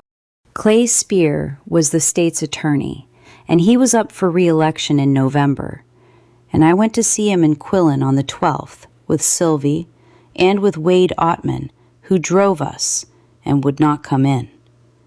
He kept us waiting 50 minutes. Then he read the 4 pages and my father's statement and my tablet and 11 of the ticket tins, and he asked good questions for an hour. And at the end of it, he sat back and told me the truth, which I respect him for. "Mrs. Hoyt," he said, "here's where you stand. Against your father, I've got a confession, and it's the easiest case I'll ever have, and I don't want it. Against Vance, I've got nothing but an inference. He bought paper, and buying bad paper is a business. Against your husband, I've got a handwriting opinion from a school teacher, which the defense will make sport of, and 42 entries that no living man saw him make. He told me himself, in a barn lot, alone, with no witness, and he'll say you're a wife with a grievance. He tapped the papers square on the desk. Now, what I can do is this. The 8th of August, Vance is going to stand on that store porch and sell a widow's household goods under a court order. And to do it, he has to swear the account. If that account has $1 in it that never was a debt, then the order's got a hole in it, and I can go to the judge on the 9th and open it up. And once one is open, I can open 16. You want it to happen in public. Clay Spear looked at me for a while. I want it to happen where 40 men can see it, he said. This county's been paying that store book like it was scripture for 30 years. If I open this in a courtroom in Quillen in November, half of them will believe I did it for votes, and the other half will never hear about it. If it comes apart on that porch with the neighbors standing there, I won't have to prove a thing. They'll do it for me. So there it was. He would come, and he would say nothing, and he would stand at the back. Now, Dovey Ketchel. I went out to the tenant house on the 20th of July with everything in a market basket, and I sat down at her table and I told her the whole thing, from Alvin Rethmeyer's nails to Clay Spear's office. And when I got to the part about the house, about the 11 acres and the walnut trees, and my father buying it at the March term of 1932 with money that came in envelopes from Quillen, I told that part looking straight at her.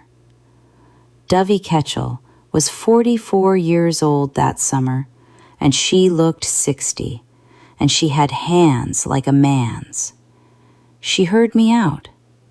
She did not interrupt one time. And then she said, I know it. I sat there with my mouth open like a fish. I've known since 32, she said. Not the pencil. I never knew about the pencil, and I'd have gone to my grave never knowing my ransom was made a fool of. So I'll thank you for that in a while, when I can. But I knew whose money bought this place, because Merritt Vance's clerk told my brother-in-law in the hearing of 2 men at the elevator, and it went around this county like a grass fire. And there is not a woman in this township who doesn't know it. You're the only person that didn't. They let me, I said. Nobody ever. What would you like them to have said? She said, not cruelly. Good morning, Mrs. Hoyt. You live in a dead man's house? You brought my boy's shoes at Christmas. You brought me quince jelly.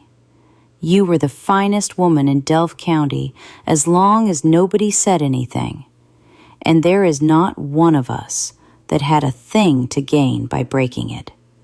She got up and got the butter crock off the shelf and set it in front of me, and it was full of little yellow tickets. That's what you came for. I put my head down on that woman's table, and I cried like a child. And Dovey Ketchel stood behind me and put her hand on the back of my neck, in the exact place my husband put his. And she left it there until I was done. Then she sat down and said, Now, what do you want me to do on the 8th? The night of the 7th of August, I did not go to bed at all. Foy was home. He had been home most of July, because the grain company had cut his territory, and he knew something was moving, and he could not find out what. and he had taken to watching me across rooms. He had asked me twice in the last week what was in the satchel in the closet, and I had said, "My mother's letters," and he had let it go, which told me that he had already looked and found what I had put there for him to find. I sat at that kitchen table from 10 at night until 4 in the morning with the lamp turned low, and I laid it all out one more time in the order I would need it. The 4 ledgers, Sylvie's 4 pages, the 16 tins and crocks and envelopes of tickets, each one tied with string and labeled in my hand. My father's statement, which was in Clay Spear's office and not in my kitchen, but I laid a blank sheet in its place so the order would be right in my head. The plat book page I had paid the recorder's clerk 50 cents to copy, and the sale bill out of the register. At about 1 in the morning, Nell came down. She was 11. She had her father's coloring and my father's back, and she stood in the doorway in her nightgown with her hair down and said, "You've been up all night for 4 nights. Go to bed now. Is it Papa?" Now, you may think you know what a woman ought to say to that. I had thought I knew. I had rehearsed a whole speech about how sometimes grown people make mistakes and how her father loved her and how none of it was hers to carry. I looked at my daughter and I threw the speech out. "Yes," I said, "come here and sit down and I'll tell you what it is, because tomorrow you'll hear it from somebody and I'd rather it was me." I told her. Not all of it. She did not need her grandfather's envelopes at 11 years old, and I gave her that much. But I told her about the book and the pencil and the 17 families and the letters I had carried, and that her father had done it, and that in the morning I was going to stand up on the steps of Tolliver's store in front of the whole county and say so.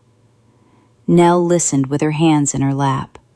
When I was finished, she said, "Will they take the house?"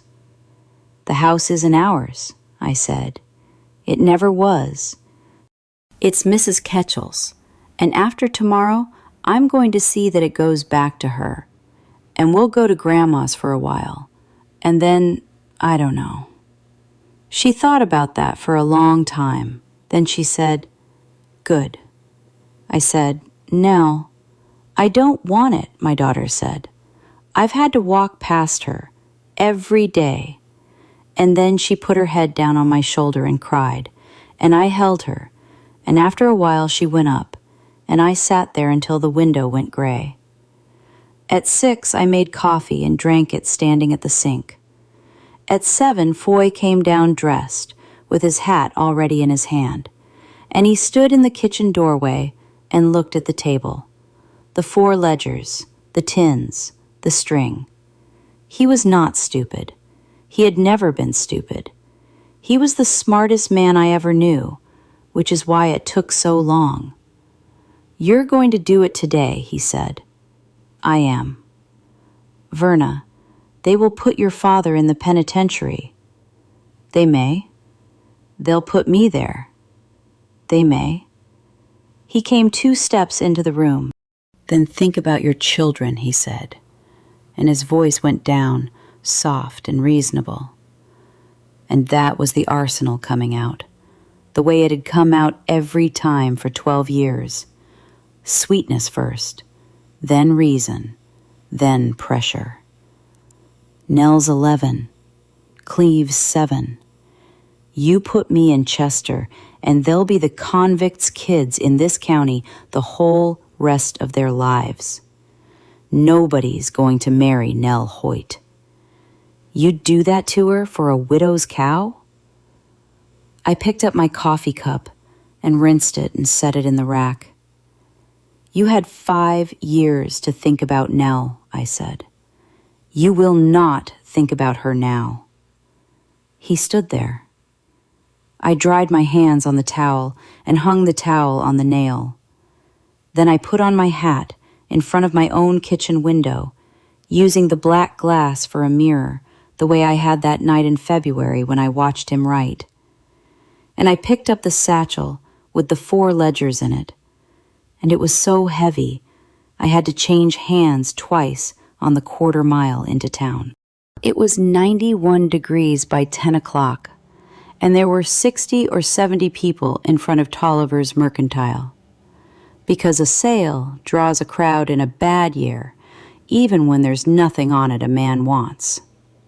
The auctioneer was a man named Rand Purviance, who came down from Quillen 4 or 5 times a year, and had a good voice and a bad limp. He had set a plank across 2 nail kegs on the store porch for a table, and Dovey Ketchel's things were laid out on the grass and the steps.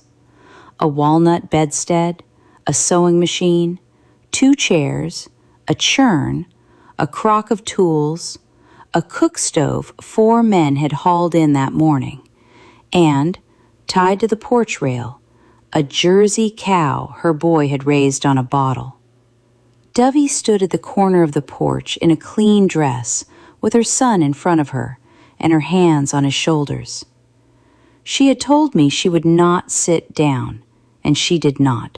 Merritt Vance had come out from Quillen in a Buick, a trim, pleasant man of 46 in a straw hat with the manner of somebody's favorite uncle, and he stood at the foot of the steps with a folder under his arm and shook hands with 3 men who were ashamed to be shaking it.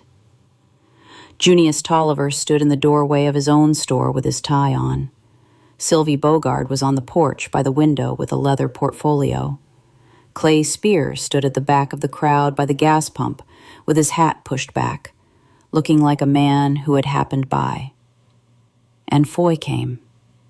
He came at 5 minutes to 10 and stood at the edge of the crowd on the roadside, near enough for me to see, and he did not look at me one time.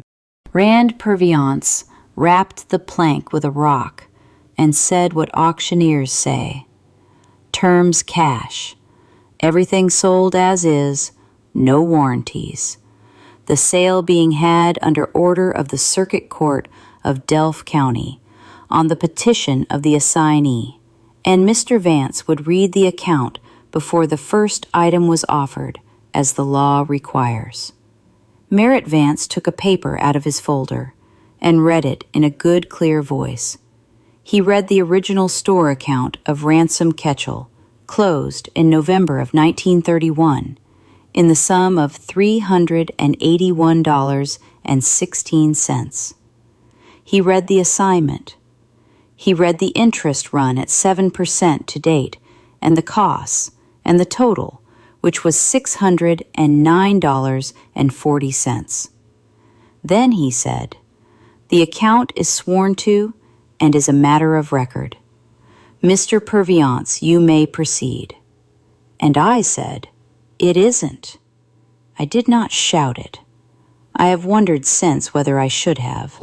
What I did was step up onto the second step so that I was above the crowd, with the satchel in both hands, and say it in the voice I used to read totals to my father.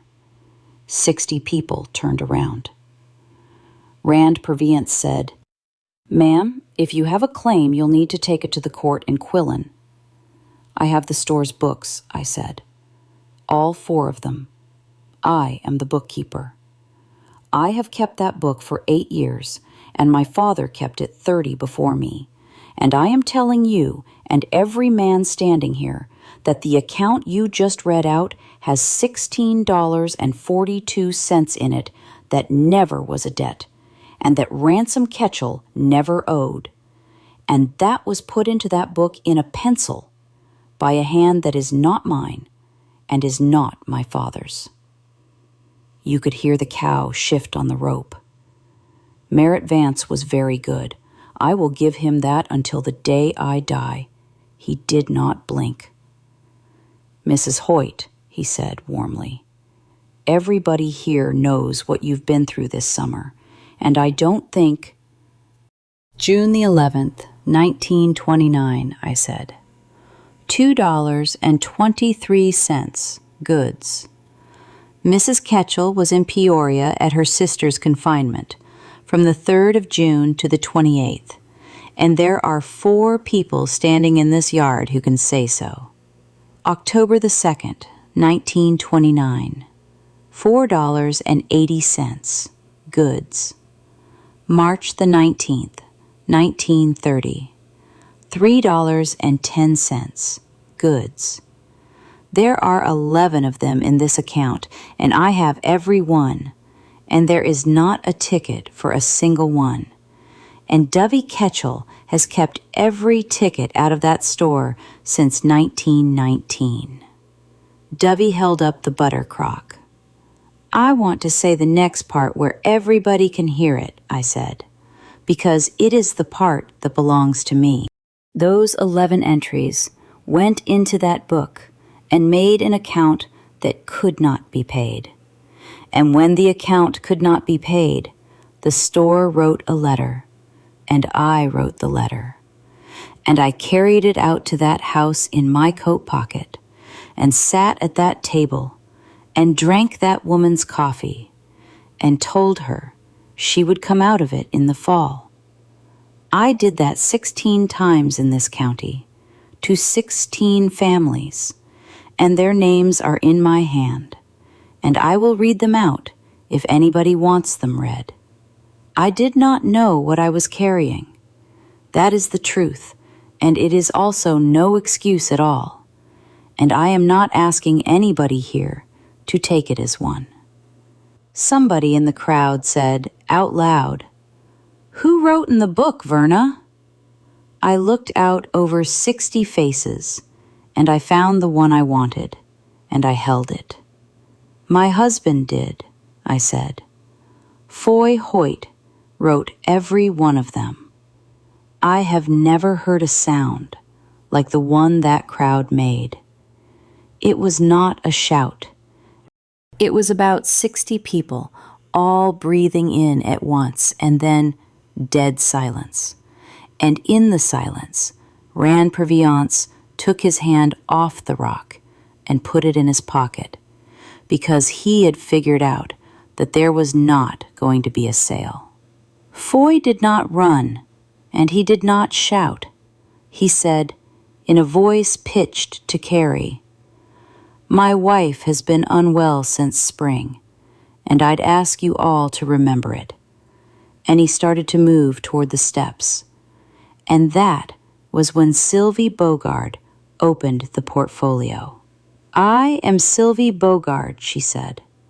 "I teach the 3rd and 4th grades in this town, and I hold the Advanced Palmer Certificate. And I examined these 4 ledgers for 3 hours and 10 minutes on the 9th of July in the back room of this store with Mr. Tolliver present. I have written out my findings and signed them. 42 entries, 1 hand. And these," she held up 3 sheets, "are pages from the root book of the Landreth Grain Company in the hand of F. Hoyt. And I will stand in any courtroom in Illinois and say that the man who wrote these wrote those." Junius Tolliver came out of his doorway then. I did not know he was going to. He stood on his own porch in front of his own store and said, "I knew it in the spring of 1930, and I did nothing. And I've let this county pay on those books for 4 years knowing it. There's no forgiving that, and I don't ask any." And then Clay Spear walked up from the back with his hat in his hand and said the quietest thing said that whole morning, which stopped Merritt Vance's mouth for good.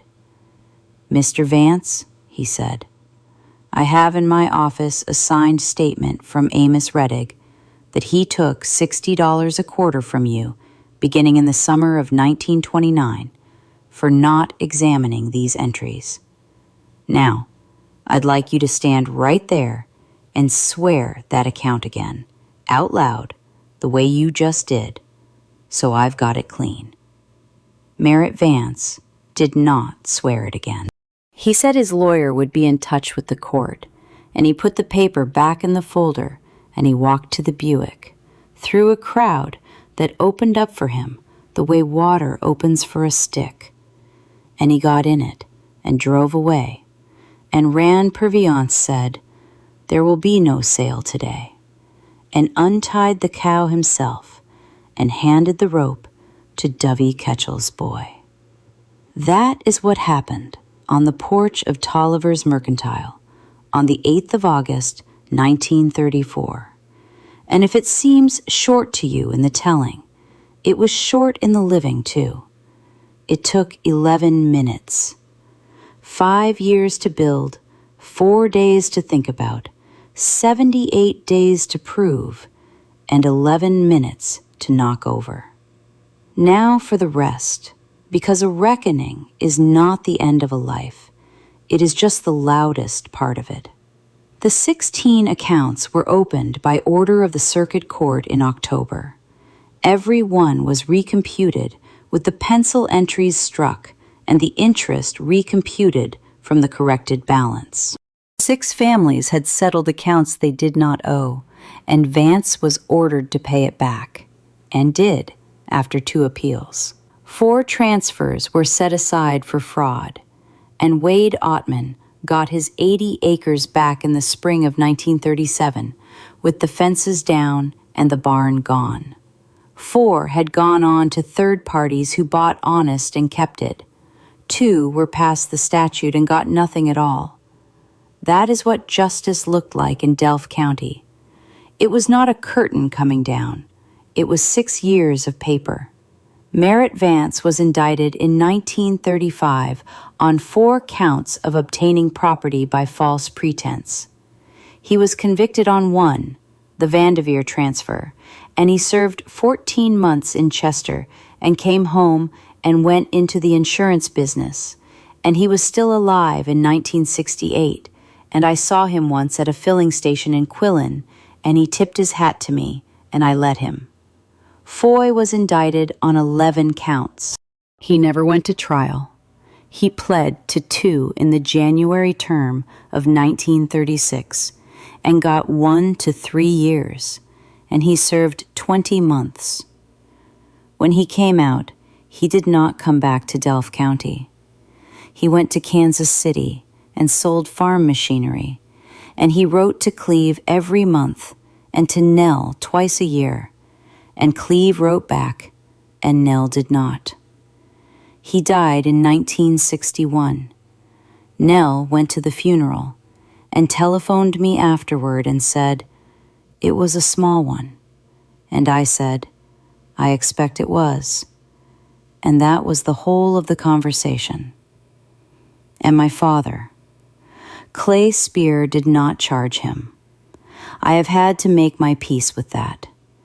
There were people who thought I had made a deal, and there was none.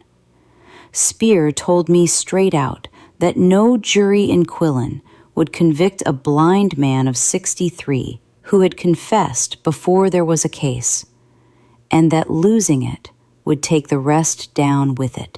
So my father was named in the pleadings and never indicted, and he paid back $3,040 over 4 years. And the men who had known him 40 years stopped coming to the porch. He lived until 1941. He never once said he was sorry to me, not in those words. What he did instead was have my mother read him the whole recomputation, all 16 accounts, line by line, in the winter of 1935, 11 evenings of it, and then write out what each family had been wronged by, in his words, with his name at the bottom, and send a copy to every one of them. She told me he made her do it twice, because the first was not plain enough. I lost the house, which is to say I gave it up, which is to say it was never mine.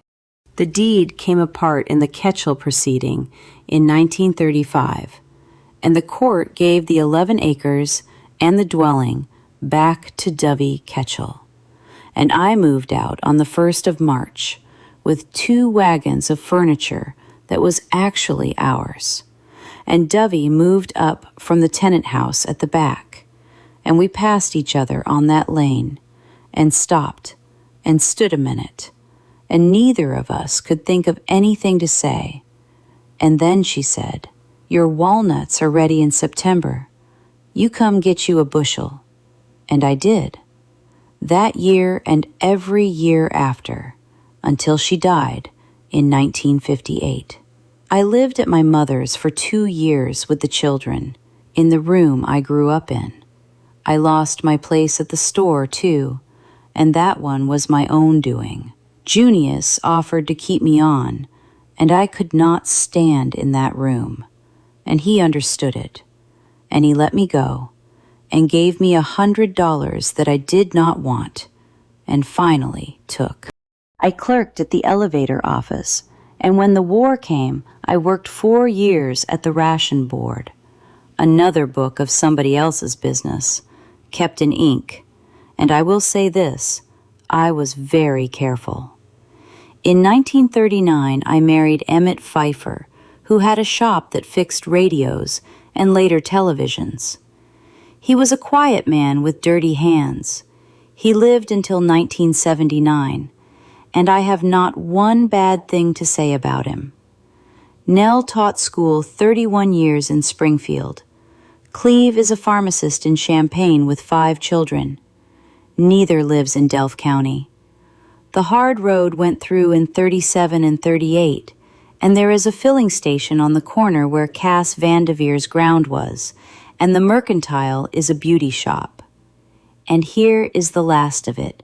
In December of 1934, when it was all still raw and the court had not done anything yet, and half the county was not speaking to me, Junius Tolliver sent word that he wanted to see me, and I walked down there on a Saturday in the cold. He took me in the back room, and he had the 4 old ledgers on the desk, and beside them a new one, unopened, black cloth, 1935 on the spine, in white. "They'll want these at Quillen for the hearings," he said. "And after that, I don't know what becomes of them. But I'll tell you what I'd like, and you can say no." He put his hand on the new book. "I'd like the first page of that in your hand," he said, "because there is not one man in this township that would believe a figure of mine now, and there is not one that won't believe yours." I told him no. I told him I would never write in a store book again as long as I lived, and I have not. But I did take something out of that room. On the desk, in the tray with the pens, was the copying pencil.